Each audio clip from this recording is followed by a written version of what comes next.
सारा दिन बैठ के कार्टून देखती रहती हो। कितनी छुट्टियां रह गई, क्या इरादा है तुम्हारा?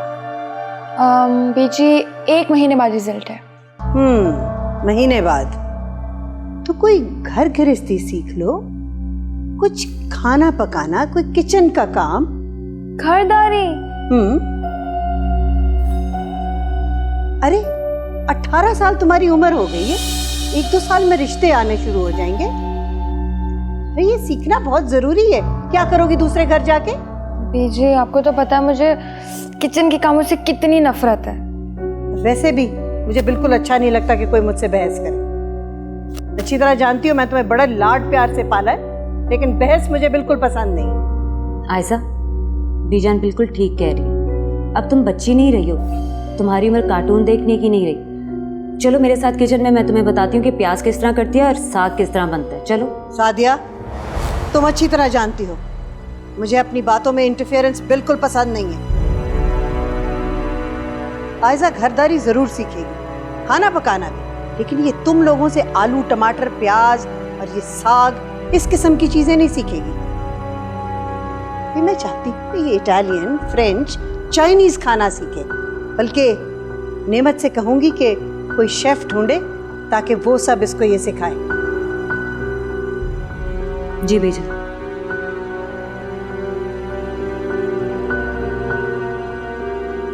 हाँ, थैंक यू सो मच बीजा, मैं जल्दी सीख जाऊंगी। तुमने मुझसे झूठ क्यों बोला नेमत? तुमने मुझसे क्यों कहा कि तुम्हारे घर में तुम्हारी शादी का जिक्र नहीं हो रहा, जबकि मैंने खुद फोन पर सुना है तुम्हारे घर में तुम्हारी शादी की बातें जोरों शोर से चल रही। मैंने कोई झूठ नहीं बोला तुमसे। वो अचानक बात हो गई भाई, मुझे भी नहीं पता था कि पीठ पीछे वो लोग बात कर रहे हैं, तो मैं क्या कर सकता हूँ? I don't care. तुम मुझे 2 दिन के अंदर अंदर साफ साफ बता दो कि तुम अपनी मॉम से हमारी शादी की बात कर रहे हो या नहीं कर रहे। क्या हो गया तुम्हें यार? 2 दिन में इस तरह के मसले 2 दिन में सॉल्व तो नहीं होते? तुम्हारे इन्हीं मसलों के चक्कर में ना मैं घर बैठी रह जाऊंगी और एक दिन तुम्हारा शादी का कार्ड आ जाएगा। देखो मेरे लिए एक बेजान बहुत है, खुदा के लिए मेरे लिए मुसीबत है। अब मैं कुछ करता हूँ ना, just give me some time यार प्लीज। आपका क्या ख्याल है बीजान, हम ये नया कॉन्ट्रैक्ट साइन कर लें? बाजार तो सब कुछ ठीक लग रहा है। हाँ ठीक ठाक तुम्हें लग रहा होगा बेटा, लेकिन जब तक मैं खुद नहीं देख लेती तो मुझे तसल्ली नहीं होगी। तुम ऐसा करो, ये फाइल घर ले आओ, मैं रात को देख लूँगी। हाँ, और शफकत क्या कहता है? उसकी क्या राय होगी इस बारे में? आप तो जानती हैं कि उसे इन मामलात में इतनी नो हाउ नहीं है, तो बस मैं उसे मीटिंग्स में बिठा देता हूँ ताकि फरागत उसे जहनी मरीज और चिड़चिड़ा ना बना दे। अच्छा ठीक है, तुम शफकत को रहने दो, मैं और तुम मिलके इस मसले को हल कर लेंगे। तुम बस घर ले आओ फाइल। That's it. ओके ठीक है जी, ठीक है, ओके, खुदा हाफिज़। इधर आओ शफकत। और रहमत भाई, मैं ये नए जो हम प्रोजेक्ट कर रहे हैं उसकी कॉन्ट्रैक्ट की फाइल लेके आया था आपके पास। क्या है इसमें? मेरे ख्याल में कॉन्ट्रैक्ट में काफ़ी फ्लॉज हैं। वो कैसे? आप खुद देख लीजिएगा, जहाँ जहाँ गलतियाँ हैं मैंने उनको अंडरलाइन कर दिया और मैंने साथ में अपनी सजेशंस भी लिख दी हैं। ठीक है, तुम इसे मेरे पास छोड़ दो, मैं देख लूँगा। रहमत भाई प्लीज़ देख लीजिएगा, आप ज़रूरी हैं। कोर्स में देख लूँगा। हाँ मिस रुबीना, लंच के बारे में क्या ख्याल है? ओके, अभी देर।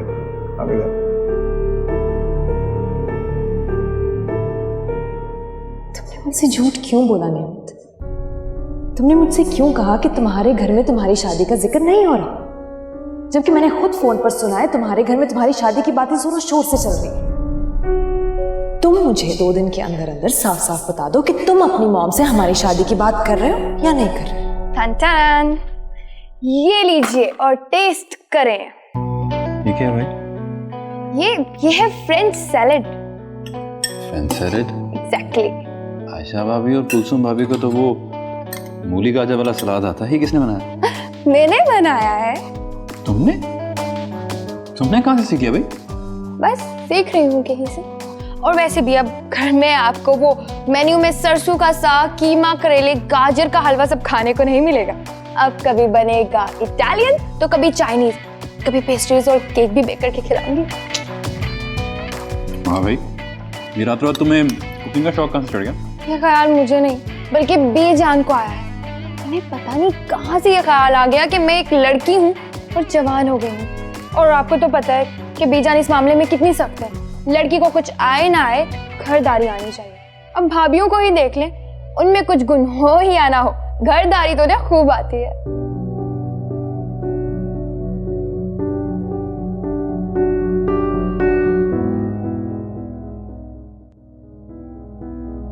जी अस्सलाम वालेकुम बीजान। मैंने वो नए प्रोजेक्ट के कॉन्ट्रैक्ट की फ़ाइल आपको भिजवा दी है और अपनी ऑब्जर्वेशंस भी उस पर लिख दी हैं। काफ़ी मेहनत की है इसके ऊपर, आप देख लीजिएगा। Very good. जहाँ जहाँ मुझे कुछ फ्लॉज नज़र आए हैं मैंने पेंसिल से वो मार्क कर दिए हैं, काइंडली वो भी देख लीजिएगा। वेरी गुड रेमो बेटे, मुझे नहीं पता था तुम इतनी जल्दी समझ लोगे सारा कुछ और इतनी डीपली अंडरस्टैंड करोगे, है? हाँ, मुझे बहुत खुशी हो रही है। ये तुमने नोट किए हुए ना पॉइंट्स, ये बड़े वैलिड हैं। जी, ये बस आपकी दी हुई गाइडेंस का नतीजा है। मुझे बहुत खुशी है कि तुमने ये सारा संभाल लिया है रेमो। मैं तो सोचती थी कि नेमत को तो सवाए अपने प्रोफेशन के और किसी चीज़ में कोई इंटरेस्ट नहीं है। कौन संभालेगा ये, कौन करेगा? लेकिन I am glad you are doing well. बहुत अच्छी बात है, अब तुम्ही ने संभालना है सब कुछ। Thank you. खुदा हाफिज़। हाँ Shafqat, my dear brother, I love you. अच्छा बाकी बातें छोड़ो, ये बताओ तुम्हें कुछ घरदारी वगैरह आती है कि नहीं? ये किस किस्म का सवाल है नेमत? तुम कब से औरतों की तरह बातें करने लग गए? अरे यार मैं बीजान से बात करने लगा ना, उनके लिए पूछ रहा था। उनको क्या बोलूंगा मैं? वही जो सच है क्या? कि मुझे घरदारी नहीं आती। मैं एक क्वालिफाइड डॉक्टर हूँ और डॉक्टर की टफ स्टडीज की वजह से मुझे टाइम नहीं मिलता।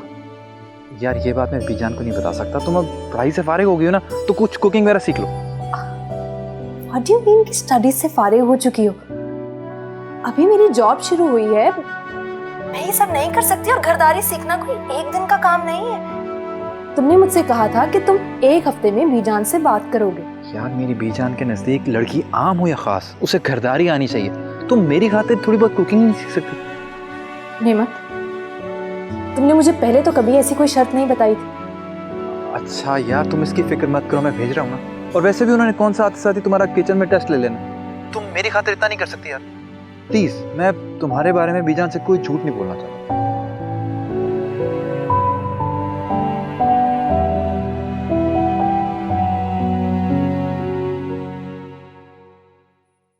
आप मेरी बात झुठला रहे हैं शफकत।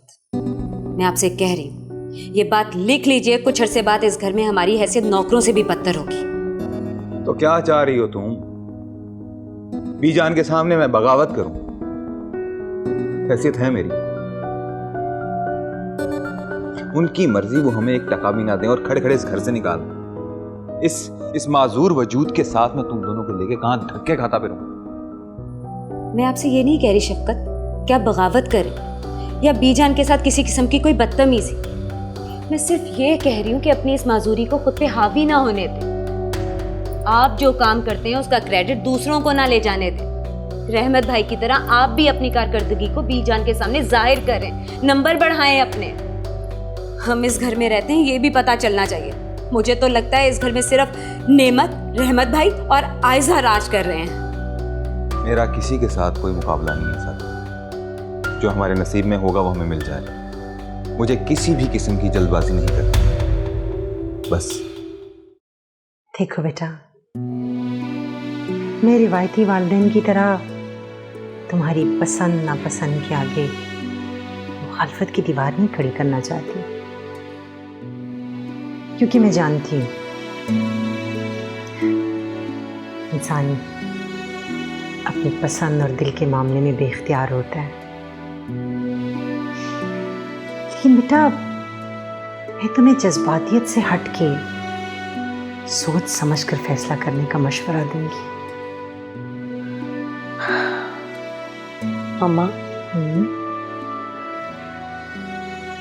क्या नेमत में सिर्फ यही बुराई है कि वो जॉइंट फैमिली सिस्टम में रहता है? क्या किसी मर्द की अच्छाई या बुराई मेजर करने का सिर्फ यही तरीका रह गया? बेटा, नेमत अच्छा होगा, मुझे उसकी अच्छाई पर कोई शक नहीं है,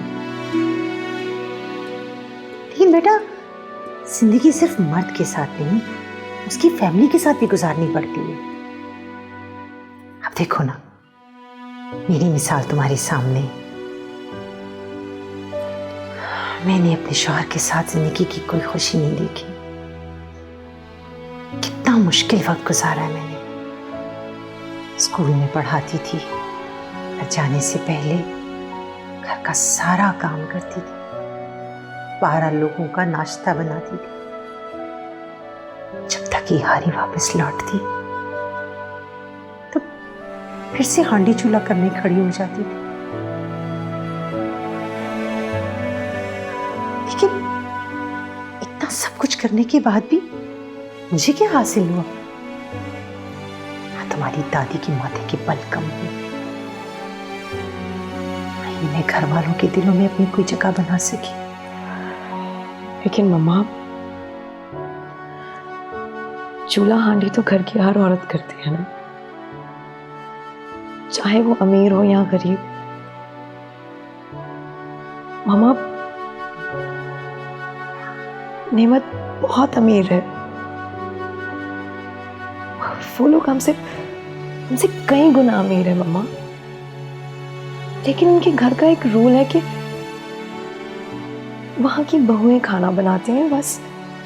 और मम्मा, नेमत ने मुझे बताया था कि उनके घर का daily cooking schedule equally divided है, किसी पे बोझ नहीं पड़ता। और मम्मा, मेरे वहां पर जाने से बोझ कम होगा, ज्यादा नहीं। ठीक है, तुम अगर वाकई अपनी जिंदगी को जॉइंट फैमिली सिस्टम के जानू में झोंकना चाहती हो तो तुम्हारी मर्जी, तुम अपने फैसलों के लिए खुद मुख्तार हो। अपना अच्छा बुरा खुद समझती हो।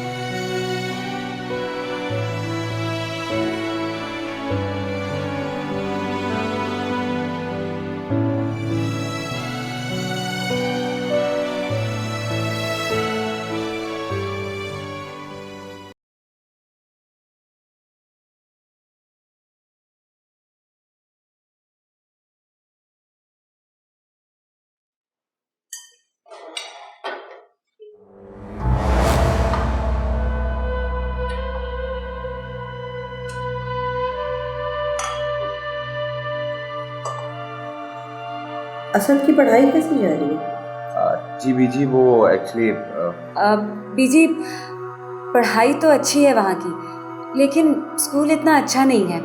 शफकत, अपनी बीवी से कहो जब इससे बात की जाए तभी बोला करे, कोई जरूरत नहीं है बगैर वजह के बोलने की। दिन ब दिन बदतमीज होती जा रही है। तुमने अपनी बीवी को बहुत सर पे चढ़ाया हुआ है, बेहद बदतमीज लड़की है ये। तुमने कभी रेनू की बीवी को नहीं देखा? कभी बगैर वजह के नहीं बोलती वो। बीजान, अगर भाई और भाभी असद का स्कूल चेंज करना चाहते तो उसमें बुराई क्या है? हाँ ठीक है, आपस में मशवरा कर लो तुम दोनों, जो तुम लोग कहोगे बस वही कर लेंगे। फिर कुलसूम, जाओ जाके आयजा को उठाओ। इतनी देर तक लड़कियां सोती रहें मुझे बिल्कुल पसंद नहीं है। जी बीजान। सोने दे बीजान, थोड़ी सी तो छुट्टियां, फिर वही रूटीन, वही सब कुछ, और फिर पता नहीं कब तक चलेगा। क्या मतलब कब तक चलेगा? मैंने उसे आला तालीम दिलवा के कोई नौकरी करवानी है? हद हो गई। कोई ज़रूरत नहीं है, अगर कल उसका रिश्ता आ गया तो मैं उसकी कल शादी करवा दूँगी। लेकिन बीजान, उसे तो डॉक्टर बनने का शौक है। बस कर दो, सब जानती हूँ मैं। आयजा का बुरा भला मुझे अच्छी तरह पता है। आयजा, इसमें रोने वाली क्या बात है? बीजान ने सिर्फ बात ही तो की है, कौन सा कल ब्याने वाली है वो तुम्हें? और शादी ब्याह तो बड़ा खुशी का मौका होता है। तुम्हें पता है, हमारे यहाँ जब लड़कियों की शादी की बात छिड़ती है ना, तो उनकी तो रातों की नींदें उड़ जाती हैं। भाभी, ये आपका घर नहीं है, हमारा घर है ये। और वैसे भी ये जरूरी नहीं कि जो रिवाज वहां चलता है वो यहाँ पर भी चले। मैं कोई आम लड़की तो नहीं हूं ना, मुझे निमो की तरह डॉक्टर बनना था। ओ बीबी, शुक्र करो कि बीजान ने तुम्हें अपनी मनमानी करने की इजाजत दे रखी है, वरना तो इस घर में किसी को बोलने तक की इजाजत नहीं है। और मैं तो कहती हूँ तुम खुशकिस्मत हो जो यहाँ से शादी करके दूसरे घर चली जाएगी। हो सकता है वहां तुम्हें माहौल आजाद मिले। मैं तो कहती हूँ आयशा, चट मंगनी पट ब्याह कर लो। मैं यहाँ से कहीं नहीं जाने वाली, सुना आपने? कहीं नहीं जाऊंगी मैं।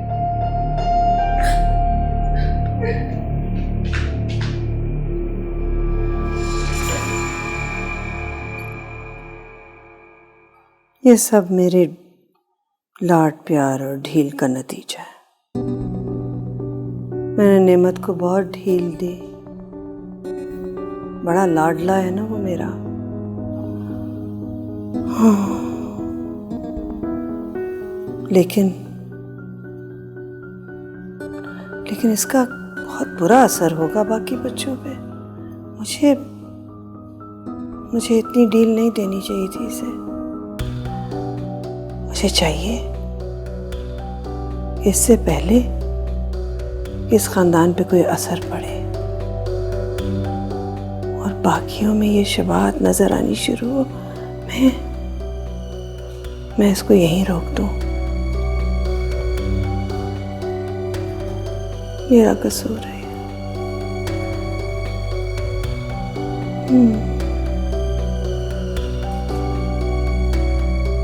एक बात करनी थी आपसे बीजान।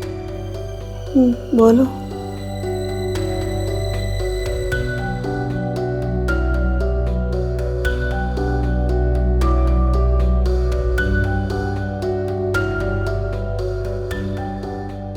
बीजान, वो दरअसल मैं चाह रहा था कि आप नेमत, मैं तुम्हें पहले ही बहुत ढील दे चुकी हूँ। तुम मेरे लाड प्यार का नाहक फायदा उठाते हो। इससे पहले कि बाकी बच्चों पे इस बात का असर हो, यहीं रुक जाओ। मगर बीजान, मैं तो नहीं नेमत, मैं तुम्हें आयशा के बारे में जो कह चुकी हूँ बस वही है। इसके बाद हम इस मौजू पे बात नहीं करेंगे। बस अब रहने दो इस बात को। मगर बीजान, मैं तो बस सर में दर्द हो रहा है, अब तुम जाओ।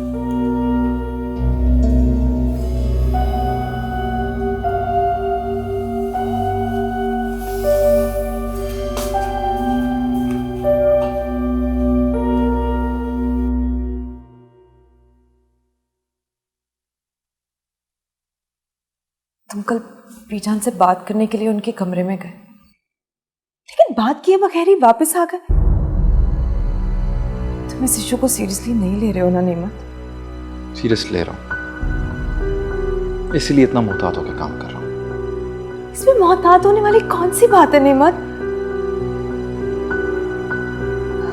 देखो, वो तुम्हारी माँ है, वो तुम्हें खा थोड़ी जाएंगी।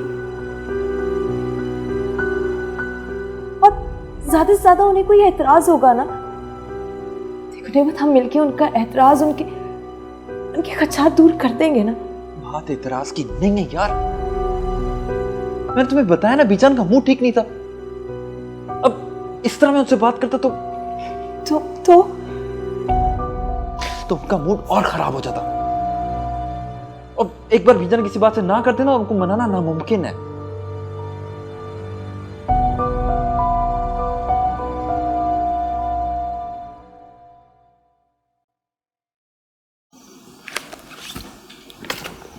मामा, क्या मैं कल से नए स्कूल जाऊंगा? जी क्या मेरा नया बैग और नई बुक्स भी आएंगी? जी हाँ, और मेरा नया लंच बॉक्स भी? जी बिल्कुल, सब कुछ नया आएगा आपका। खुश? यस। इधर आओ मेरे पास। कितना क्यूट है ना, माशाल्लाह। जाओ अब आप जाके खेलो।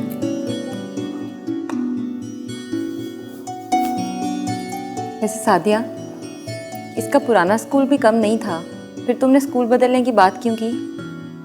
जी भाभी, पुराना स्कूल भी बहुत अच्छा था, लेकिन ये वाला स्कूल ज़्यादा अच्छा और महंगा तरीन स्कूल है। मेरा बेटा तो यहीं पढ़ेगा। आखिर खाकानी विला का इकलौता वारिस जो है, क्यों पढ़े ऐसे वैसे स्कूल में?